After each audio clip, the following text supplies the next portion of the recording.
My parents invited me to a fancy family dinner with every relative present. Then my father stood and told everyone, "We're cutting you out of the inheritance. You've simply never deserved it." Everyone laughed and concurred. I simply smiled, took a sip, and quietly walked out. 2 days later, complete family chaos erupted. You know, sometimes you think you've got a handle on your life, on your family, on who people really are. Then one moment, one single sentence just shatters it all. I was sitting at this impossibly fancy dinner, the kind where the waiters wear white gloves and the menu has no prices, when my father looked me dead in the eye and said, "We've decided to cut you out of the inheritance. You've never deserved it." And just like that, everything stopped. The crystal chandelier above seemed to freeze mid-sparkle. The soft classical music faded into nothing.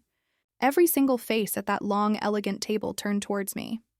Smirks, thinly veiled joy, outright triumph, they were all there, aimed squarely at me. My entire extended family, aunts, uncles, cousins, even my own grandmother. This wasn't just dinner. It was a goddamn public execution, and they'd spared no expense. Did you hear me, Tara? My father stood at the head of the table, his face flushed with wine and something far darker. Pure, unadulterated triumph. "You're out. Completely out." My mother sat beside him, dabbing at her mouth with a linen napkin, trying and failing to hide her smile. My younger brother, Kevin, was practically lounging, a smirk on his face that turned my stomach. And Paige, my sister, wouldn't even look at me, but I could see her shoulders shaking with suppressed laughter. "That's what happens when you turn your back on family," my Aunt Carol chimed in, her voice dripping with fake sympathy. "We all saw it coming." "Absolutely," Uncle Gerald added, raising his wine glass in a toast. "To family loyalty." The table erupted in agreement. Glasses clinked. People laughed. My cousin Bethany actually clapped. I set my fork down, carefully, deliberately. My hands were steady somehow, despite the absolute rage building in my chest. 29 years of memories flashed through my mind in seconds. Every birthday where Kevin got the bigger present. Every Christmas where Paige got the better gifts. Every family dinner where my accomplishments were brushed aside, while my siblings were praised for the smallest, most insignificant things. But this was different. This was premeditated cruelty. Just 3 days earlier, my father had called me. His voice was warm, inviting, for the first time in months. "We're having a family dinner on Saturday. Very important. Everyone will be there. We'd really like you to come, Tara. It's been too long." I should have known better. I should have heard the trap in those words. But some stupid, hopeful part of me, the part that still wanted their love, I guess, thought maybe, just maybe, they finally wanted to make things right. Instead, they wanted an audience for my humiliation. I looked around the table, forcing myself to take in every face. My grandmother, who used to sneak me cookies when I was little, wouldn't meet my eyes. My cousin Jeffrey, who I'd tutored every weekend for 2 years to help him through college, stared intently at his plate. Even my Uncle Thomas, who always said I was his favorite niece, raised his glass along with everyone else. "Nothing to say, Tara?" My mother purred, her voice saccharine sweet. "No tears? No begging?" I picked up my wine glass, a very expensive Bordeaux my father had insisted on ordering for everyone. I took a slow sip, letting the silence stretch, letting them wonder. Then I smiled. "Congratulations," I said softly, setting the glass down. "I hope it was worth it."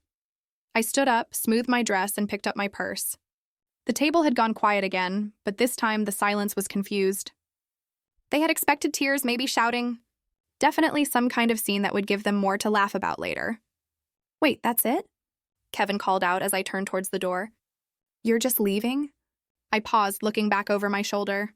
My father's face had gone from triumphant to uncertain. My mother's smile had faltered. "What else would you like me to do?" I asked, my voice pleasant, almost curious. "You've made your decision. I accept it." But Paige started, but I was already walking away. As I stepped out of that private dining room and into the restaurant's main area, I heard the confused murmuring start behind me. They didn't understand. They had spent weeks planning this moment, imagining my breakdown, savoring the thought of my pain. My calm departure had stolen their satisfaction. Good. Let them wonder. I handed my valet ticket to the attendant, breathing in the cool Birmingham evening air.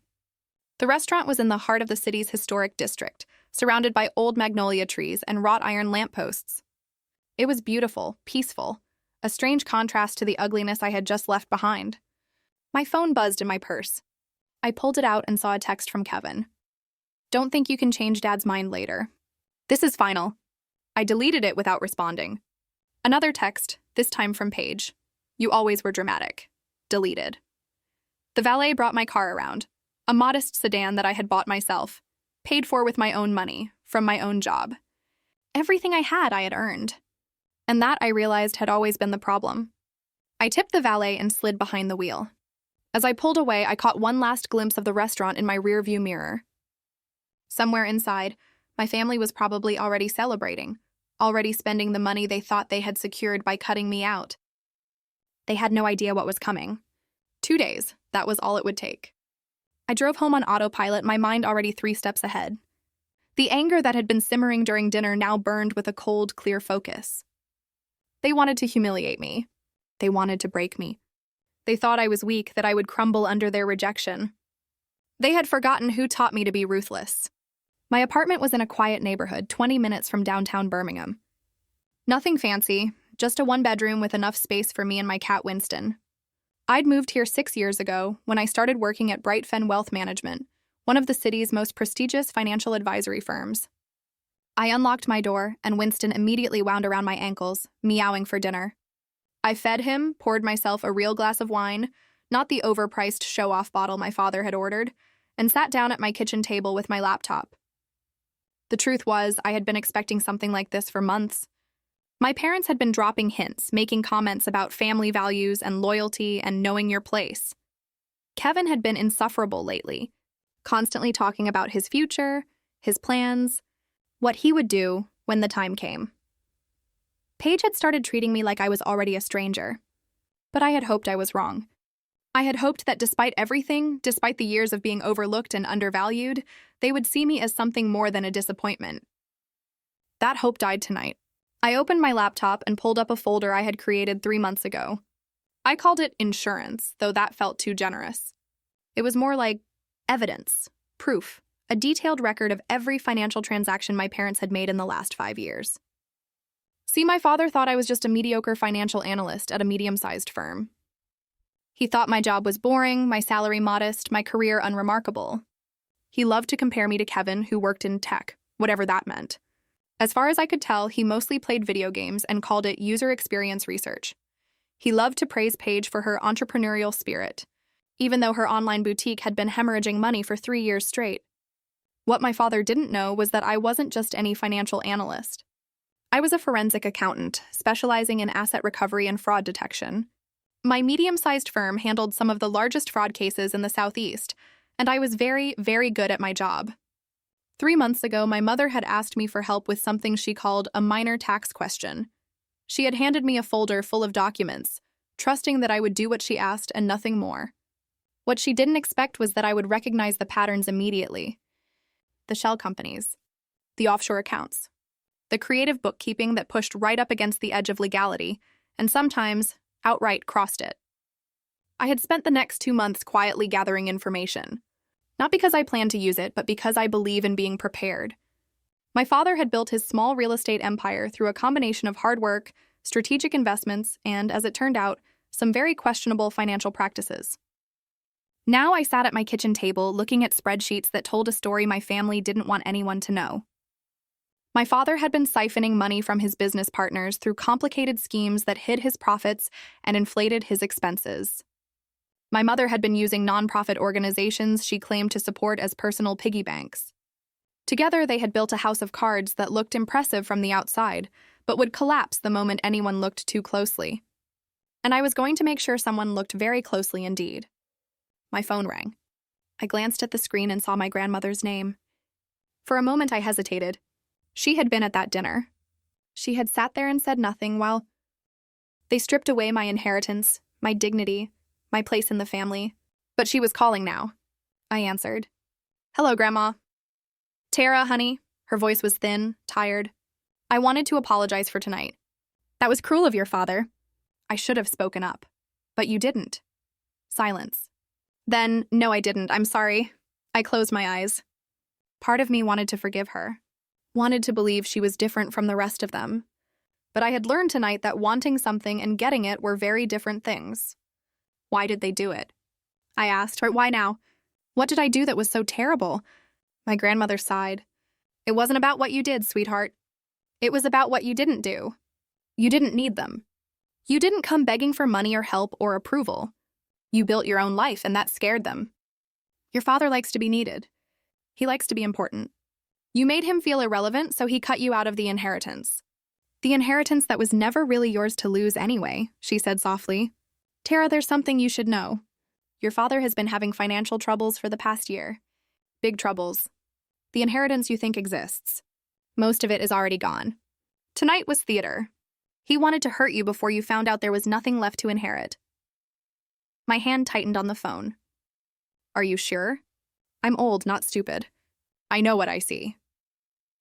After we hung up, I sat in the dark kitchen, processing this new information. My father was broke. The great inheritance he had dangled over our heads our entire lives was a fiction, and he had gathered the whole family together to humiliate me before the truth came out. I smiled in the darkness.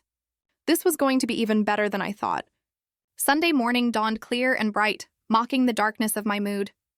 I had spent most of the night reviewing files, making notes, planning my next moves. Winston had given up trying to lure me to bed around 2 a.m. and simply curled up on a stack of papers beside my laptop. Now, sitting at my favorite coffee shop with a triple-shot latte, I was ready. I pulled out my phone and composed a message to someone I had worked with on a major fraud case 6 months ago. Timothy was an investigative journalist for the Birmingham Tribune who specialized in financial crimes and corruption. We had developed a good working relationship during that case. I provided the technical expertise. He wrote the stories that brought attention to the fraud. Hey, Timothy, I typed. Remember when you said you owed me a favor? I might have a story for you. Interested? His response came back in less than a minute. Always. What are we talking about? Local real estate developer, possible fraud, embezzlement, tax evasion, multiple victims. Want to meet? When and where? We arranged to meet Tuesday morning at his office. That gave me one more day to organize everything, to make sure my case was airtight. I couldn't afford any mistakes. This had to be perfect. I spent the rest of Sunday digging deeper into my father's financial records. The more I looked, the worse it got. He had borrowed money from business partners and never paid it back. He had taken out loans using properties he didn't fully own as collateral. He had created fake companies to hide income and inflate expenses. Every transaction left a paper trail, and every trail led back to my father. My mother was complicit, of course. She had signed documents, opened accounts, moved money around. They had built this empire of deception together, and they would fall together too. Monday morning, I went to work as usual. My boss, Patricia, noticed I was more focused than usual. Big case? She asked, stopping by my desk with her own coffee. Personal project, I said. But yes, big. She studied me for a moment. Patricia was in her 50s, sharp as a tack, and could read people better than anyone I knew. Does this personal project involve the family dinner you mentioned Friday? I had told her I was dreading a family event. I hadn't told her why. It might, I admitted. She nodded slowly. If you need anything, resources, time, advice, you let me know. Family can be complicated. Family can be toxic, I corrected. But thank you. I will. I worked through lunch, barely noticing the hours passing. By the time 5 p.m. rolled around, I had compiled everything I needed for Timothy. Bank statements showing suspicious transfers, property records revealing fraudulent deals, email chains between my father and his business partners that proved he knew exactly what he was doing, contract agreements with forged signatures, tax returns that didn't match actual income. It was enough to send someone to prison. That evening, Kevin called. I let it go to voicemail. He called again. I ignored it again. On the third call, I finally answered. What do you want, Kevin? Jesus, took you long enough. Look, Dad wants to talk to you. I have nothing to say to Dad. Come on, Tara, don't be dramatic. He's willing to reconsider if you apologize. I actually laughed. Apologize for what? For embarrassing the family on Saturday. For leaving like that. For making a scene. I didn't make a scene. I left quietly. Exactly, you left. You embarrassed Dad in front of everyone. He spent a lot of money on that dinner. He spent a lot of money to humiliate me, I corrected. But I appreciate the call. Tell Dad I said no thanks on the reconsideration. You're making a mistake, Kevin warned. You don't want to be on the wrong side of this family. I'm pretty sure I'm on the only right side, I said, and hung up. 10 minutes later, Paige texted. Kevin said you were rude to him. Why do you have to make everything so difficult? I didn't respond. Another text from my mother. Your father is very disappointed. You always were ungrateful. Delete. Uncle Gerald. Your parents only wanted what's best for the family. I hope you'll reconsider your attitude. Delete. Aunt Carol. Such a shame to see you throw away your family like this. Pride comes before a fall, Tara. I stared at that last message for a long moment. Pride comes before a fall. She had no idea how right she was. Just wrong about who would be falling. Tuesday morning, I met Timothy at his office downtown.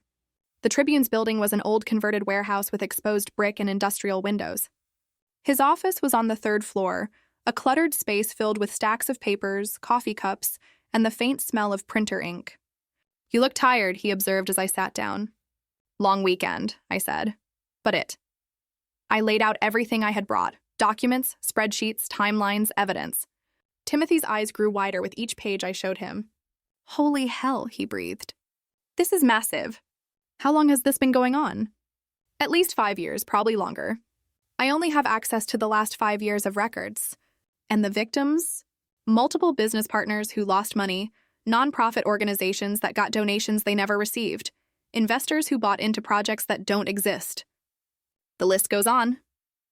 Timothy leaned back in his chair, running his hands through his hair. This could take down more than just your father. This could expose an entire network of corruption in Birmingham's real estate sector. I know, I said quietly. He looked at me carefully. These are your parents, Tara. Are you sure you want to do this? I thought about Saturday night. The laughter, the mocking, the way they had all looked at me like I was nothing, like I had never mattered. I'm sure, I said. Okay, Timothy nodded. Give me 3 days. I need to verify some of this independently, talk to sources, build the story properly. Can you wait 3 days? I smiled. I've waited 29 years. 3 more days won't kill me. Wednesday morning started like any other day, except for the nervous energy buzzing under my skin. Timothy had my information. The investigation was underway. All I had to do was wait. And act normal. Acting normal proved harder than I expected. At work, I kept checking my phone, expecting updates from Timothy. None came. He was being thorough, which I appreciated, but the waiting was torture. Every hour felt like a week. Around 10 a.m., my desk phone rang. Internal call. I picked up. Tara, could you come to my office? Patricia's voice was serious. We need to talk. My stomach dropped. Had someone found out what I was doing? Had my family somehow gotten wind of my plans? I walked to Patricia's office, my mind racing through possibilities. She was sitting behind her desk, her expression unreadable. Close the door and sit down, she said. I did. She folded her hands on her desk. I had an interesting conversation this morning with a potential client. He called asking about you specifically. Wanted to know if you were available for a private consultation on some financial matters. Who was it? He didn't give his real name, but the number traced back to your father's business. Ice ran through my veins. He's checking up on me. That would be my guess. He asked about your qualifications, your specialty, your recent cases. I told him you were one of our best forensic accountants, and that if he wanted to hire you, he'd need to go through proper channels and fill out our intake paperwork. What did he say? He hung up. Patricia leaned back in her chair. Tara, whatever you're planning, be careful. If your father is sniffing around, he might suspect something. He doesn't suspect anything, I said, more confidently than I felt. He thinks I'm weak and insignificant. He's probably just curious about what I actually do for a living. Maybe. Patricia didn't sound convinced. But paranoid men do dangerous things. Watch your back. I returned to my desk. My earlier confidence shaken. My father was making moves. Why? What had triggered his suspicion? My phone buzzed. A text from Kevin. Dad wants to have lunch with you. Just you two. He says it's important. I stared at the message. This was a trap. It had to be. My father didn't do private lunches. He didn't do one-on-one conversations unless he wanted something. I texted back, busy all week. Maybe next month? Kevin's response was immediate. He says it can't wait. Tomorrow at noon, the Summit Club. He'll be waiting. The Summit Club was my father's favorite restaurant. The place where he conducted business and impressed clients. It was expensive, exclusive, and exactly the kind of place where he felt powerful. I didn't respond. Another text from Kevin. He's trying to make things right, Tara. Don't be stubborn. Then one from my mother. Your father is extending an olive branch. The least you could do is show up. And Paige, seriously, you can't even have lunch with Dad? You're so petty. They were coordinating, pushing, trying to force me into a corner. I called Timothy. Hey, he answered. I was just about to call you. We have a problem. My heart sank. What kind of problem? Someone contacted my editor this morning. Anonymous tip that I was working on a story based on falsified documents provided by a disgruntled family member. My editor wants to see all my sources before we run anything. They know, I whispered. My family knows I'm coming after them. We don't know that for sure, Timothy said. Could be coincidence. My father called my office this morning pretending to be a client. Now he wants to meet me for lunch tomorrow, and you get an anonymous tip warning you off? That's not coincidence. Timothy was quiet for a moment. Okay, so what do you want to do? We can still run the story, but it'll take longer to verify everything if my editor is being cautious. How much longer? Maybe a week. 2 at most. I don't have 2 weeks, I said. They're circling. Whatever they're planning it now. Then we need to be smarter, Timothy said. Go to the lunch. See what he wants. Maybe he'll give us something we can use. Or maybe he'll try to intimidate me into backing off. Can he? I thought about Saturday night. The humiliation, the laughter, my entire family turning on me like I was nothing. No, I said. He can't. That evening I did something I rarely did. I called my grandmother. She answered on the 3rd ring. Tara, sweetheart, I was hoping you'd call. Grandma, has Dad said anything about me lately? Anything unusual? She hesitated. He's been asking questions about your job, your finances, whether you have any connections in the media. Why? He suspects something. Suspects what? I couldn't tell her the truth. Not yet. Just that I'm not as broken as he hoped I'd be.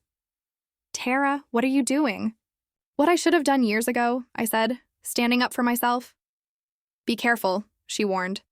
Your father doesn't like being challenged. He gets mean when he feels cornered. I know, I said. I learned from the best. After we hung up, I sat in my apartment thinking. My father was making moves. He was suspicious, but he didn't know exactly what I was planning, or he would have done more than request a lunch meeting.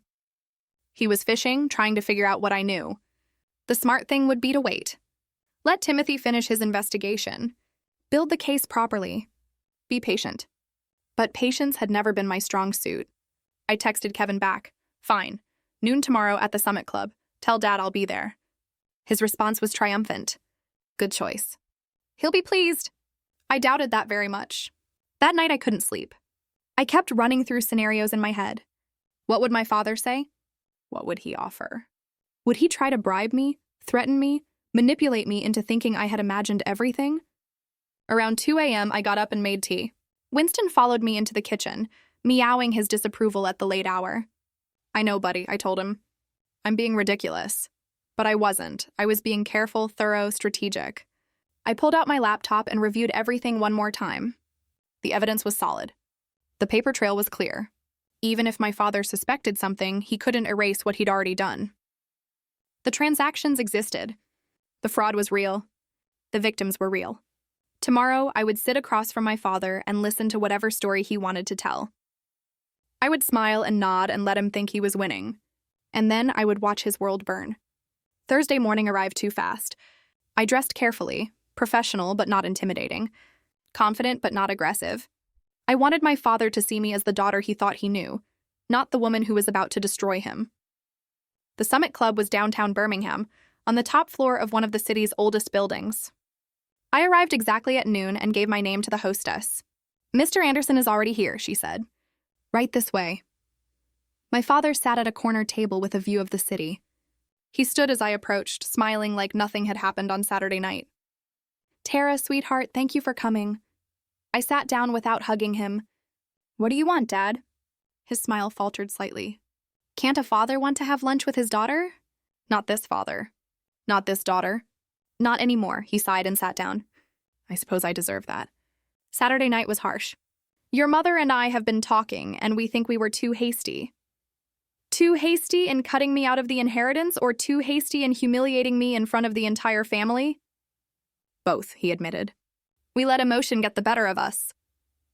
A waiter appeared with water and menus. My father ordered a scotch. I ordered nothing. You're not eating? He asked after the waiter left. I'm not staying long.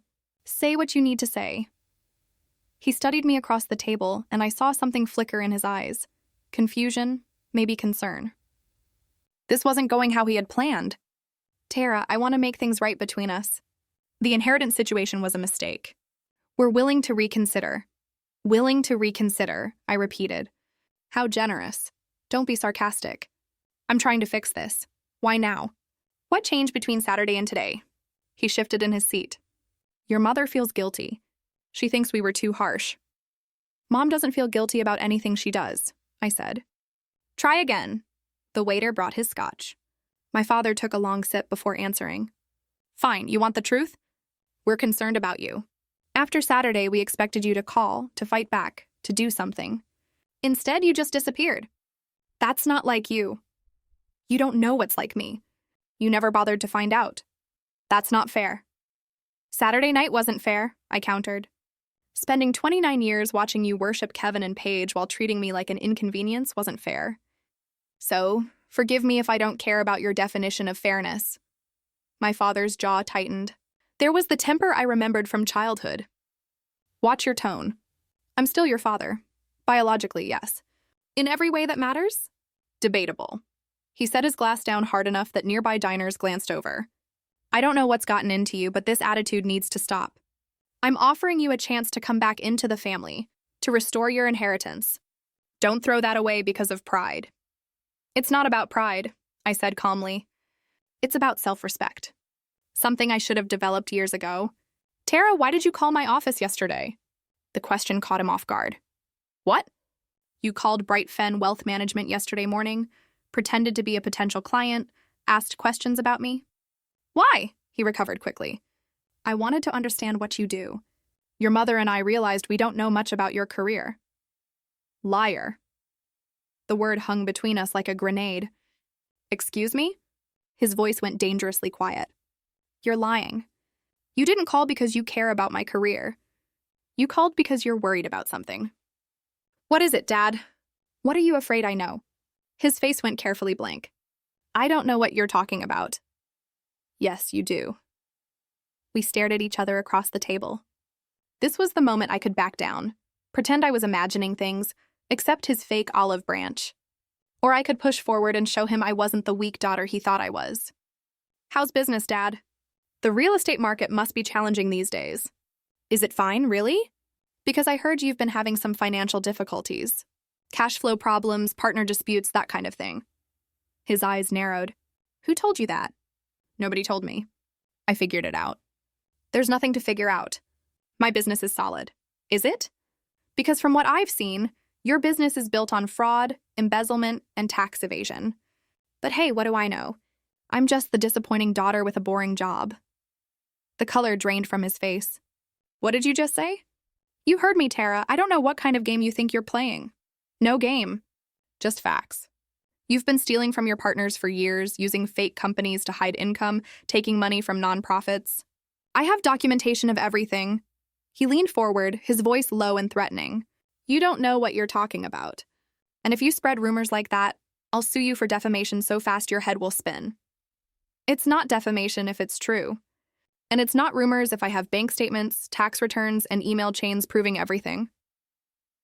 For the first time, I saw fear in my father's eyes. Real, genuine fear. You're bluffing. Am I? Want to take that chance? He grabbed his scotch and downed the rest of it in one gulp. What do you want, money? Fine, I'll write you a check right now. Name your price. I don't want your money. Then what? I want you to face consequences for what you've done. To me, to your partners, to everyone you've ever used and thrown away. You ungrateful little... He caught himself, glancing around at the other diners. When he spoke again, his voice was controlled, but I could hear the rage underneath. I gave you everything. A roof over your head, food on the table, and education. This is how you repay me? You gave me the bare minimum while giving Kevin and Paige the world. And now you want gratitude? If you do this, if you try to destroy me, you'll regret it. I promise you that. Is that a threat? It's a warning. You think you're clever, but you have no idea what you're up against. I have lawyers, connections, friends in very high places. You're a junior analyst at a mid-level firm. You can't win this fight. I stood up, slinging my purse over my shoulder. We'll see about that. Tara, sit down. We're not finished. Yes, we are. I walked away, my heart pounding so hard I thought it might burst out of my chest. Behind me, I heard my father calling my name, then swearing quietly. Good. Let him be scared. Let him wonder what I was planning. I made it to my car before my hands started shaking. I gripped the steering wheel, taking deep breaths, trying to calm down. That had been more intense than I expected. My father was scared, which meant he would fight back. This was about to get ugly. My phone rang. Timothy. Tell me you have good news, I said. Mixed news. My editor approved the story, but he wants to hold it until we have comments from all parties involved. That means we need to contact your father for his side of the story before we publish. When? Tomorrow morning. I'll email him a list of questions and give him 48 hours to respond. He's not going to respond. He's going to lawyer up and try to kill the story. Probably, but ethically, I have to give him the chance. I closed my eyes. Okay, do it. And Timothy, be ready. When this breaks, it's going to get messy. I know. Are you ready? I thought about the lunch I just had. The look on my father's face when I confronted him. The way he had tried to threaten me, bribe me, intimidate me. Yeah, I said. I'm ready. That afternoon, everything changed. I was back at my desk, trying to focus on work, when Patricia appeared beside me again. Conference room now. Bring your phone. Something in her voice made me move fast. I followed her to the conference room where 3 other senior partners were already waiting. Sit down, Tara, Patricia said. I sat. We received a call this afternoon from a law firm representing someone named Howard Anderson. They're threatening to sue our firm for defamation, harassment, and corporate espionage. They claim you've been stealing confidential information and spreading false allegations about their client. My father had made his first move. The conference room felt smaller suddenly, the air thick with tension. 4 senior partners stared at me, waiting for an explanation. Who is Howard Anderson? Asked Gerald, one of the founding partners. My father, I said quietly. The room went silent. Your father is threatening to sue us because of something you did? Gerald's voice rose. Would you care to explain? I took a deep breath. This was it. The moment where I either defended myself or let my father intimidate me into silence.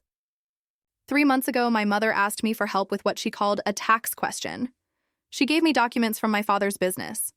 When I reviewed them, I noticed patterns consistent with financial fraud. I documented what I found. And then what? Patricia asked. I gave the information to an investigative journalist. He's been verifying it independently. Tomorrow he's going to contact my father for comment before publishing a story. Gerald looked like he might have a stroke. You used company resources to investigate your own father? No, I used my personal time and my own computer. The only company resource I used was my professional expertise, which I'm entitled to apply to any situation. That's a technicality. Another partner, Susan, interjected. You're employed by this firm. Any work you do reflects on us. The work I did uncovered legitimate fraud that victimizes multiple people and organizations. Isn't that exactly what we do here? Not when it involves our employees' family members. Gerald slammed his hand on the table. Do you have any idea what kind of liability you've exposed us to? Patricia held up a hand. Let's all calm down.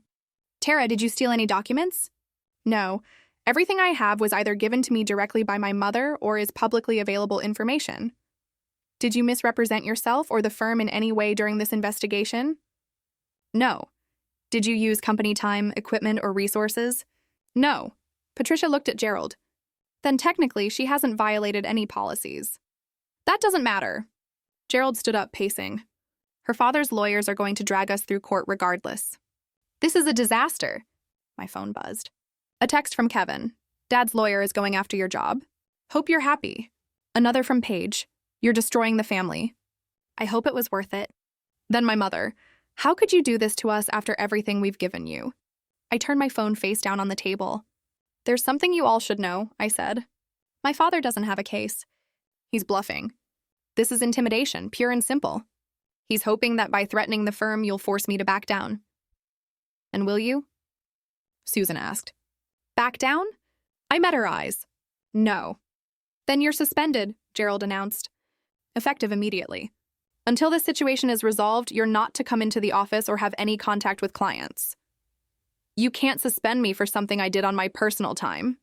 We can, and we are, for the protection of the firm. I looked at Patricia. She gave me the slightest shake of her head. Don't fight this right now. I stood up. Fine, I'll be at home if you need me. I walked out of the conference room with my head high, but inside I was shaking. My father had moved faster than I expected. He was going after my job, my reputation, my credibility. He wanted to destroy me before I could destroy him. But he had made a mistake. By showing his hand this early, by threatening my firm, he had proven that he was scared. And scared people make mistakes. I drove home in a daze. This was escalating faster than I had planned. The story wasn't even published yet, and already my father was launching attacks. What would he do when the article actually came out? My phone rang. Timothy. I heard about your firm, he said. I'm sorry. How did you? Your father's lawyer called my editor, too. Threatened us with a lawsuit if we publish anything. Claimed you're a disgruntled daughter spreading malicious lies. Are you backing off? Hell no. But my editor wants to move up the timeline. We're publishing tomorrow morning instead of next week. We're not giving your father time to bury this story. Tomorrow? The article would be public tomorrow. Okay, I said. Do it. Tara, are you sure? Once this is out there, there's no taking it back. I thought about Saturday night, the humiliation, the laughter, my father's smug face as he announced I was cut out of the inheritance. Then I thought about today's lunch, the threats, the intimidation, the way he had tried to destroy my career. I'm sure. All right. The article goes live at 6 a.m. I'll send you a link when it's up. After we hung up, I sat in my car in my apartment parking lot. Tomorrow morning, my father's world would start to crumble. By noon, everyone in Birmingham would know what he had done. By evening, his business partners would be calling their lawyers. And I would be the one who made it happen. My phone buzzed again. Another text from Kevin. Whatever you think you know, you're wrong. Dad's a good man. I stared at that message for a long time. Kevin honestly believed it. They all did. They had bought my father's carefully constructed image of the successful businessman, the devoted family man, the pillar of the community. They had no idea who he really was. I went inside and fed Winston, poured a glass of wine, and tried to eat something. I couldn't. My stomach was in knots. I kept checking my phone, watching the minutes tick by. 20 hours until the article published. 20 hours until everything changed. Around 8 p.m., my grandmother called. Tara, what's happening? Your father called me tonight. Very upset. He says you've been spreading lies about him. They're not lies, Grandma. What do you mean? I told her everything. The fraud, the embezzlement, the fake companies, the stolen money. I told her about the article coming out tomorrow morning. When I finished, she was quiet for a long time. Tara, sweetheart, you need to understand something. Your father comes from a family that values loyalty above everything. What you're doing, exposing him publicly, that's the worst kind of betrayal in his eyes. He betrayed me first. He's been betraying people for years. I know. And he deserves to face consequences, but you need to be prepared for what comes next. Your father won't go down quietly.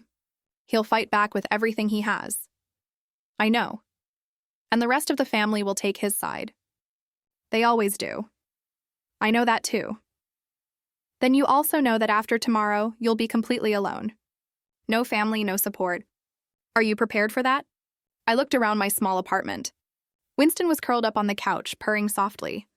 My laptop sat on the kitchen table, full of evidence that would bring down my father's empire. My phone was silent now, but tomorrow it would explode with messages. Some supportive, most accusatory. Yes, I said. I'm prepared. Because the truth was, I had been alone for a long time. Saturday night just made it official. Then I'll pray for you, Grandma said softly. And Tara, for what it's worth, I'm proud of you. What you're doing takes courage. Thank you, Grandma. After we hung up, I sat in the darkness of my apartment waiting for morning, waiting for the article, waiting for everything to fall apart. I didn't sleep that night. Just watched the hours pass. My laptop open, refreshing Timothy's website every few minutes, even though I knew the article wouldn't post until 6 a.m. At 5:45, I made coffee. At 5:50, I opened my email. At 5:55, I started refreshing the Tribune's website every 30 seconds. At exactly 6 a.m., Timothy's article went live. The headline read, "Local real estate developer Howard Anderson accused of fraud, embezzlement, and tax evasion." I clicked the link and started reading. Timothy had done his job well. Every allegation was carefully documented, every claim backed by evidence. He had interviewed several of my father's former business partners who confirmed the fraud. He had obtained independent verification of the fake companies and hidden accounts. It was perfect, damning, undeniable. My phone started ringing immediately. I turned it off. This was it. The point of no return. By 7 a.m., my phone had accumulated 43 missed calls and over 100 text messages. I turned it back on just long enough to see who was trying to reach me. Kevin, 17 calls, 12 texts, all variations of, "How could you?" and "You've destroyed everything." Paige, 9 calls, 23 texts. Increasingly hysterical. The last one read, "Dad's crying. Are you happy now?" My mother, 8 calls, no texts. She preferred to deliver her venom verbally. Various aunts, uncles, and cousins, too many to count, all saying roughly the same thing. I was a traitor, a liar, a disgrace to the family name. Only one message stood out. From my grandmother, "The truth always comes out eventually. Stay strong." I made myself breakfast, eggs and toast that I barely tasted, and opened my laptop. The Tribune's website had exploded. Timothy's article had been shared thousands of times. The comment section was a war zone, split between people defending my father and people demanding his arrest. Local news channels had picked up the story. I watched one broadcast on my laptop, seeing my father's business headquarters surrounded by reporters.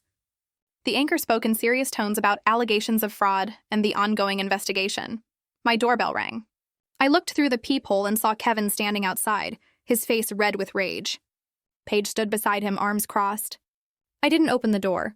Kevin pounded on it. "Tara, open up. We know you're in there." "Go away," I called through the door. "Not until you explain yourself," Paige yelled.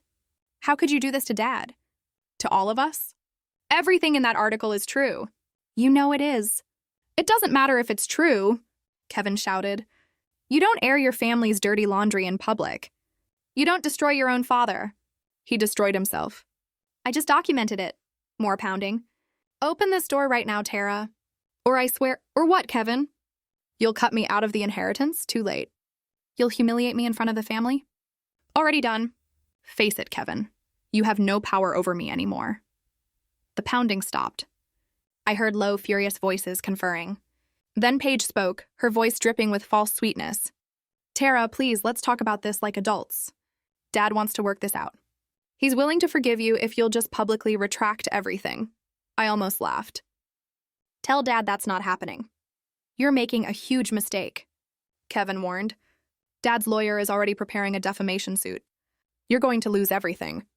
Your job, your reputation, your credibility. Is revenge really worth that?" "This isn't revenge. It's justice. Call it whatever you want. You're still going to regret this." They left eventually, but not before Kevin kicked my door hard enough to leave a scuff mark. I watched through the peephole as they got into Kevin's car and drove away, probably heading straight to my parents' house to report back. My phone rang. Patricia. "Hello, Tara. Have you seen the article?" "Yes, it's causing quite a stir. I've had 3 calls this morning from reporters asking about you, about whether the firm knew about your investigation." "What did you tell them?" "That you acted independently, and that we can't comment on ongoing matters." "But Tara, this changes things. The evidence you gathered, it's legitimate. Gerald and the other partners are reviewing everything, and it looks like your father's threats were empty. He can't sue us for defamation when everything is true. Does that mean I'm not suspended anymore?" Patricia paused. "The partners are meeting this afternoon. I'll call you after, but between you and me, I think they're going to reinstate you. What you uncovered is massive. This is exactly the kind of case we built our reputation on." After we hung up, I let myself feel a small moment of relief. My job was safe. My career would survive. But the real battle was just beginning. At 10 a.m., my phone rang with a number I didn't recognize. Against my better judgment, I answered. "Tara," my father's voice rough and tired, "we need to talk." "We have nothing to talk about. Please, just 5 minutes. That's all I'm asking." Something in his tone made me pause. He sounded defeated, Broken. Nothing like the confident, threatening man from yesterday's lunch. 5 minutes, I said. Thank you. I want you to know that I never meant for things to get this bad between us. Saturday night was a mistake. The lunch yesterday was a mistake. I was scared and angry, and I lashed out.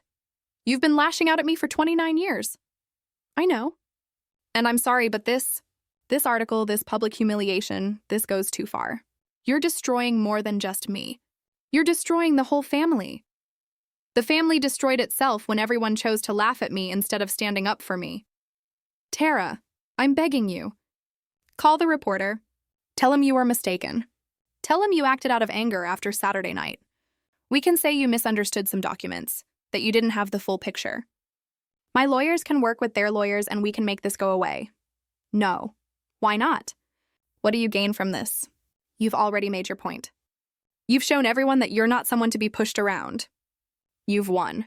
Now let it go. I haven't won anything yet. You're still free. You still have your business. You haven't faced any real consequences. The article is consequence enough. My partners are abandoning me. My clients are demanding their money back. The bank is calling in my loans. I'm finished, Tara. You've destroyed me. Isn't that enough?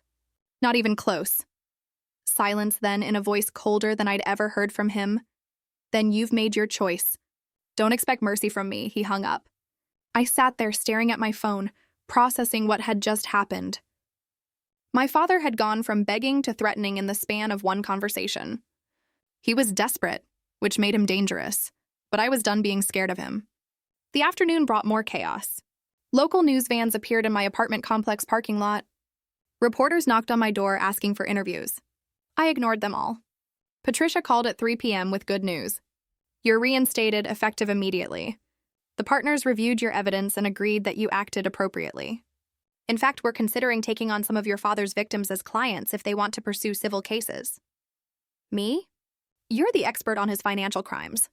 You know his methods better than anyone. Are you comfortable with that? I thought about it. Taking on my father's victims as clients meant I would be directly involved in his downfall. It meant more confrontations, more stress, more family drama. Yes, I said. I'm comfortable with it. The first client was a man named Thomas who had invested $200,000 in one of my father's fake real estate developments. The second was a woman named Jennifer, whose nonprofit had lost $50,000 in promised donations that never materialized.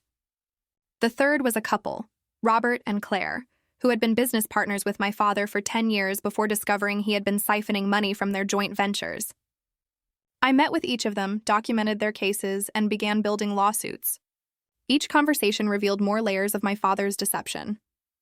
Each story showed another life he had damaged in his pursuit of wealth and status. By Wednesday, my father's lawyer had filed motions to freeze all investigations claiming prosecutorial misconduct and bias. The motions were denied. By Thursday, 2 of my father's business partners had filed criminal complaints. The state attorney general announced that formal charges were forthcoming. By Friday, exactly 1 week after the article published, my father was arrested. I was at work when I got the news. Timothy sent me a text with a link to a video. I clicked it and saw my father in handcuffs being led out of his office by federal agents. Reporters swarmed around him, shouting questions. His lawyer tried to shield him from cameras. My father looked directly at one camera, his face twisted with rage and humiliation. I felt nothing. No satisfaction, no guilt, no triumph, just a cold, empty certainty that justice was finally being served. My phone exploded with messages. Kevin, I hope you're proud of yourself. Paige, you did this. This is your fault. My mother, you've destroyed your father. I will never forgive you. Various relatives, accusations, insults, disownments. And then one message from my grandmother. He made his choices. You made yours. I'm proud of you for standing up for what's right. That night, I went home and finally allowed myself to feel it all. The anger, the hurt, the years of being overlooked and undervalued. The humiliation of Saturday night 2 weeks ago. The fear during the confrontation at lunch. The stress of watching everything unfold. I cried for an hour. Winston curled up beside me, purring. When I was done crying, I felt lighter, cleaner, free. My father was facing justice. His victims would get their day in court. And I had proven to myself that I was stronger than anyone, including me, had realized. The trial began 3 months later. By then, the case against my father had grown to include 18 counts of fraud, 12 counts of embezzlement, and 7 counts of tax evasion. His business had collapsed completely. His assets had been frozen. His reputation was destroyed. I attended every day of the trial, sitting in the back of the courtroom. My father never looked at me. My mother, Kevin, and Paige sat on the opposite side, their faces masks of anger and grief. The prosecution called me as a witness on day 4. I walked to the stand, placed my hand on the Bible, and swore to tell the truth. The prosecutor was a woman named Catherine, sharp and thorough. Miss Anderson, can you explain how you first discovered your father's fraudulent activities? I walked the court through everything. The documents my mother had given me, the patterns I noticed, the investigation I conducted. I explained each piece of evidence calmly and professionally. My father's lawyer tried to discredit me during cross-examination. Isn't it true that you were angry with your father? Yes. And isn't it true that you wanted revenge? I wanted justice. But you admit you were motivated by anger. I was motivated by the truth. My anger was justified, but it didn't change the facts. The fraud happened whether I was angry about it or not. The lawyer tried different angles, but I had prepared for this. Every question, every attempt to paint me as a vengeful daughter, I deflected with facts and evidence. When I stepped down from the stand, I felt my father's eyes on me for the first time. I looked directly at him. He looked old, suddenly diminished. All the power and confidence that had defined him was gone. The trial lasted 6 weeks. The jury deliberated for 2 days. Guilty on all counts. I was at work when the verdict came in. Patricia called me into her office and we watched the news conference together. The prosecutor stood outside the courthouse, flanked by several of my father's victims, announcing the conviction. Justice has been served today, Catherine said. Howard Anderson used his position and reputation to defraud dozens of people over many years. Thanks to the courage of whistleblowers and victims who came forward, he will now face the consequences of his actions. Sentencing was scheduled for 3 weeks later. In the meantime, my life continued to shift. My clients, the victims I had helped, expressed their gratitude. Some sent flowers, others wrote letters. One couple invited me to dinner and spent the evening thanking me for giving them a chance at justice. My firm promoted me to senior forensic accountant with a significant raise and expanded responsibilities. Patricia told me I had a bright future ahead of me. You did something extraordinary, she said. Not many people have the courage to stand up to family, especially when that family has power and resources. You should be proud. I was proud, but I was also exhausted. The sentencing hearing was held on a Tuesday morning in November. The courtroom was packed. My father's victims filled the gallery along with reporters and curious onlookers. The judge, a stern woman in her 60s, listened as victim after victim stood and described how my father's crimes had impacted their lives. Thomas, who lost his retirement savings. Jennifer, whose nonprofit nearly closed because of missing funds. Robert and Claire, whose business partnership and friendship with my father had been built on lies. When it was my turn to speak, I walked to the front of the courtroom. Your Honor, I'm not here as a victim, though in many ways I am one. I'm here as someone who once looked up to the man sitting at that table. Someone who wanted nothing more than his approval and love. For years, I tried to earn it by being perfect, by achieving success, by making him proud. It never worked. And when I finally stood up for myself, when I refused to be silent about his crimes, he tried to destroy me. I looked at my father. He was staring at the table, refusing to meet my eyes. But he didn't destroy me. Instead, I found my own strength. I learned that real family isn't about blood or obligation. It's about respect, support, and love. The people who matter most aren't the ones who share your last name. They're the ones who stand beside you when everything falls apart. I returned to my seat. The judge thanked me and took a recess to consider sentencing. When she returned, her voice was firm. Mr. Anderson, you have been convicted of serious crimes that harmed numerous individuals and organizations. You used your position of trust to manipulate and deceive. You showed no remorse, even when confronted with overwhelming evidence. Therefore, I sentence you to 15 years in federal prison, to be followed by 5 years of supervised release. You will also pay full restitution to all identified victims. My father's shoulders sagged.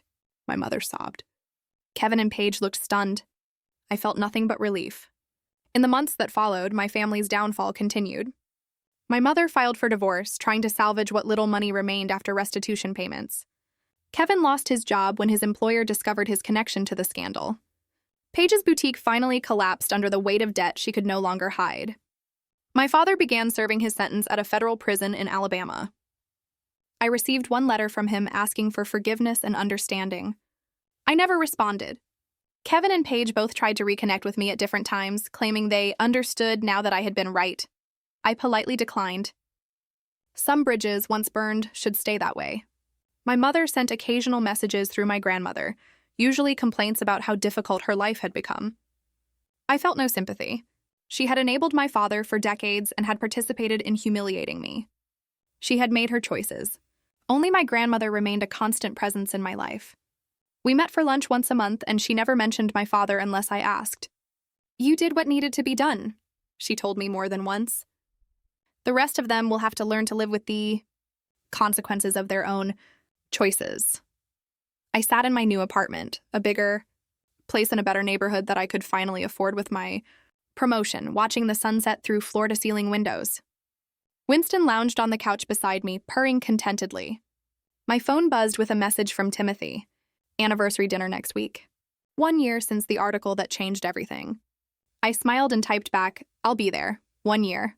It felt like a lifetime and a moment all at once. I had lost a family, but gained something more valuable. Self-respect, independence, and the knowledge that I could survive anything. Standing up for what was right had cost me more than I could have imagined that night at the family dinner. But it had also given me something priceless. The freedom to build a life on my own terms, surrounded by people who actually valued me. As I looked out at the Birmingham skyline, I thought about that moment, 2 weeks after the article published, when my father was led away in handcuffs. I had felt empty then, uncertain if the price of justice was too high. Now, a year later, I knew the answer. Some revenge isn't about destruction. It's about liberation. It's about refusing to be silenced, refusing to accept injustice, refusing to let the people who hurt you continue hurting others. My father had taught me to be ruthless. He just never expected me to use those lessons against him. And that was his biggest mistake. So tell me, what would you have done in my place? Have you ever had to choose between family loyalty and what's truly right? Let me know in the comments below. I really want to hear your thoughts.